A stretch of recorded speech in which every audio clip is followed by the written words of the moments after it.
Selamat malam dan salam sejahtera bagi kita semua. Perkenalkan, saya Sarah Damanik, ingin mencoba untuk merangkai komputer dengan menggunakan Cisco IT Essential Virtual Desktop demi memenuhi salah satu tugas hardware yang diajarkan oleh Bapak Sofian Alfiana Eskom Mkom.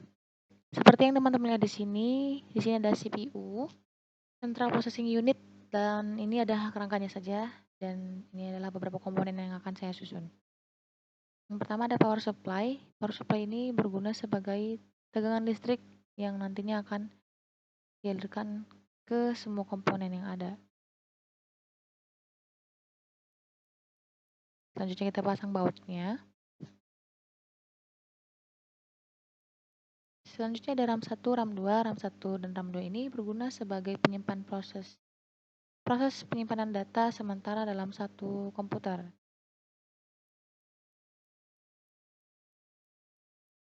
Pemasangannya harus sejajar biar bisa dimasukkan ke rel. Dan selanjutnya ini dipasang pengaitnya.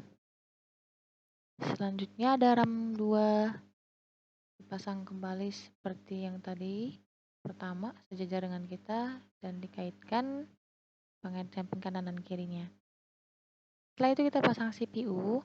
CPU ini adalah inti atau bisa dibilang otak dari komputer.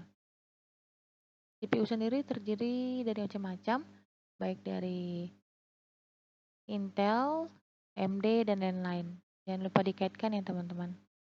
Selanjutnya thermal compound. Thermal compound ini berguna menyalurkan panas ke heatsink. Nah, untuk memperluasnya, kita pasanglah heatsink, perluas panas untuk mengatur suhu dalam satu komponen atau suhu dalam motherboard. Kita kaitkan dan kemudian kita pasang konektornya, disesuaikan dengan kunci di sini. Setelah beberapa komponen motherboard terpasang, kita install motherboardnya.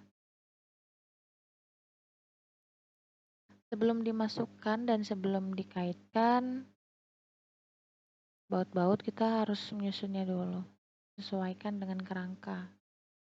Selanjutnya baru kita baut. Setelah itu kita pasang NIC.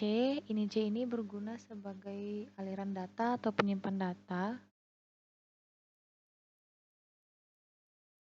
dalam satu komputer. Kita pasang bautnya. Selanjutnya ada wireless NIC, berguna sebagai sistem sinyal tapi tanpa kabel. Kita pasang bautnya dan kemudian ada video adapter.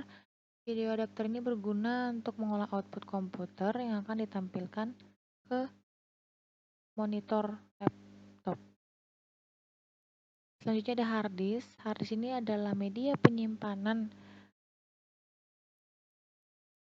dalam skala besar secara permanen. Disesuaikan dengan tulisan yang ada ya teman-teman. Selanjutnya ada baut. Kita pasang bautnya. Kemudian kita pasang optical drive-nya di atas. Optical drive ini fungsinya membaca data-data yang kita masukkan, baik itu musik, lagu, ataupun video. Video ini harus tulisannya di atas. Terus kita pasangkan bautnya. Setelah itu floppy drive. Floppy drive ini terletak di bawah, di tengah-tengah antara hard disk dan optical drive ya teman-teman. Gunanya sendiri adalah membaca data jenis portable. Diluruskan juga dia.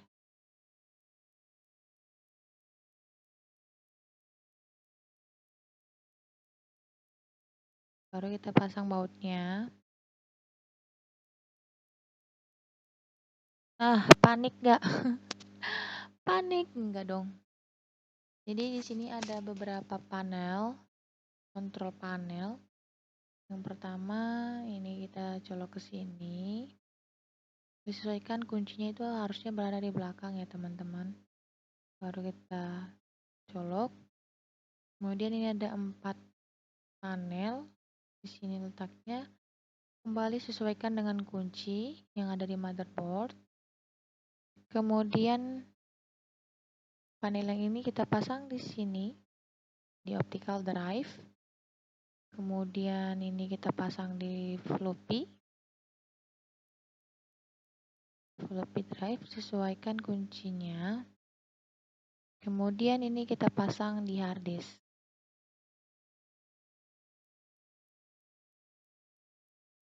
Nah, selanjutnya ada peta kabel, ini menggabungkan DVD CD-ROM yang tadi. Ini kita pasang komponennya di motherboard sesuai kunci ini dan ini. Harus satu. Aku dan kamu satu. Selanjutnya ini kita sambung ke optical drive. Ini sesuaikan kunci ya teman-teman, ininya berada di atas. Selanjutnya kita pasang floppy cable. Kita taruh di sebelah sini ya. Nah, ini birunya sebelah kanan. Sebelah kiri teman-teman. Lalu dipasangkan ke floppy.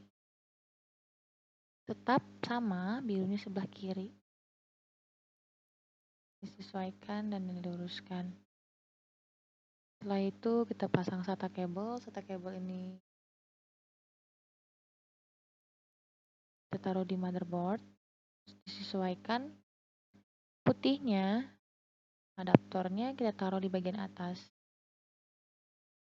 Terus kita sambungkan ke harddisknya. Ini harus membentuk letter R ya teman-teman, letter L. Nah, biar harus sesuai. Wait, nah ini harus kita colok agar ini kabel dari heatersink disambungkan ke sini, lalu dikunci sesuai kunci. Nah, setelah kita merangkai, kita pasang case-nya supaya tidak kelihatan kerangkanya karena begitu kurang bagus. Selanjutnya kita pasang bautnya. Nah, ini kita tinggal menyambung kabelnya ya teman-teman. Di sini adalah monitor, kabel monitor yang akan disambungkan nantinya komputer. Nah, ini harus disesuaikan. Selanjutnya itu ada kabel keyboard. Di sini diberi tanda warna ungu. Disesuaikan lagi. Selanjutnya ada mouse, kabel mouse. Disesuaikan ya teman-teman. Terus ada kabel USB, dimana di sini USB-nya ini simbolnya di sebelah kanan sesuai dengan garis komponen tadi. Dan selanjutnya ada Ethernet. Ethernet ini berguna sebagai penjembatan komputer, jaringan komputer dengan jaringan internet. Disesuaikan sesuai kunci yang ada di atas. Nah, sesuaikan. Dan ada wireless antena wifi, antena wifi-nya komputer. Dan yang terakhir itu ada power card, kabel yang menyambungkan ke data nanti. Sesuaikan lagi. Nah, well done. Apabila ada kesalahan kata, kiranya dimaklumi dan mohon maaf. Apabila masih banyak kekurangan, selamat malam dan terima kasih.